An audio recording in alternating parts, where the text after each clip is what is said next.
नमस्कार विद्यार्थी मित्रांनो, जर तुम्ही आत्ता फायनल इयर बी फार्मला आहात किंवा डिप्लोमा इन फार्मसी फायनल इयरला आहात किंवा अगदी तुम्ही फार्मसीचे विद्यार्थी आहात, भविष्यात जाऊन तुम्ही MSPC Maharashtra state pharmacy council अर्थात महाराष्ट्र राज्य औषध व्यवसाय परिषद यांच्याकडे फार्मसिस्ट म्हणून जर रजिस्ट्रेशन करणार असाल तर MSPC महाराष्ट्र राज्य औषध व्यवसाय परिषदेकडून एक अपडेट देण्यात आलेलं आहे.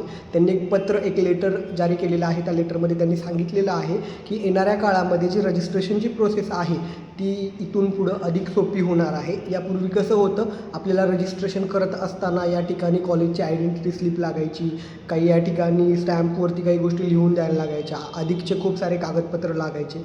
तर ती कागदपत्रांची संख्या कमी होणार आहे. तुम्हाला तुमच्या कॉलेजला किंवा इतर ठिकाणी आता व्हिजिट करावं लागणार नाही आहे.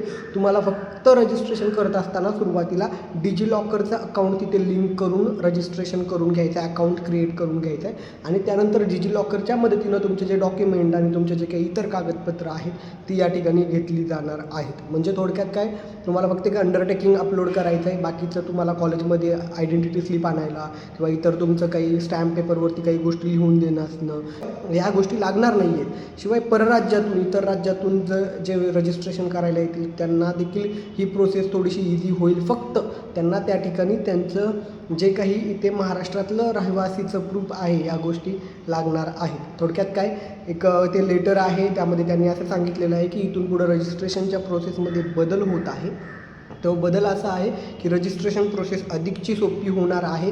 जास्त कागदपत्र तुम्हाला लागणार नाहीत. ऑलरेडी ऑनलाईन होतं, पण ऑनलाईनमध्ये देखील त्यांनी आता डिजिलॉकरची सुविधा अटॅच केलेली आहे. त्यामुळं जास्त कागदपत्र, कॉलेजमध्ये व्हिजिट करणं किंवा ह्या सगळ्या गोष्टी ज्या वेळ खाऊ होत्या त्या कमी होणार आहेत आणि रजिस्ट्रेशन अधिक सुलभ होणार आहे. अर्थात ते जे लेटर आहे, पत्र आहे, ते मी आपल्या खाली टेलिग्राम चॅनलवरती देतो आहे. आता तुम्ही ते बाजूला स्क्रीनवरती बघू शकता की त्या लेटरमध्ये दिलेले मुद्दे खाली टेलिग्राम चॅनलचे लिंक दिले, त्यावरती मी ते लेटर फॉरवर्ड करत आहे. त्यातले जे काही महत्त्वाचे मुद्दे आहेत, पॉईंट्स आहेत, ते देखील मी या ठिकाणी शेअर केलेले आहेत. शिवाय तिकडे टेलिग्राम चॅनलवरती आणि या व्हिडिओच्या डिस्क्रिप्शन बॉक्समध्ये देखील ते पॉईंट लिहित आहे. बाकी अजून काही तुमच्या शंका असतील तर खाली कमेंट करा, त्याची उत्तरं येणाऱ्या पुढील व्हिडिओमध्ये दिली जातील.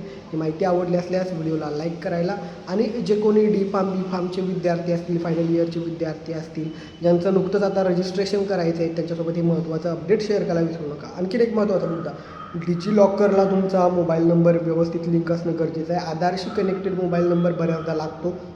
तर या सगळ्या गोष्टी प्रॉपरली बनवून घ्या. त्यामध्ये तुमचे डिजिलॉकरमध्ये डॉक्युमेंट डाउनलोड करून ठेवा.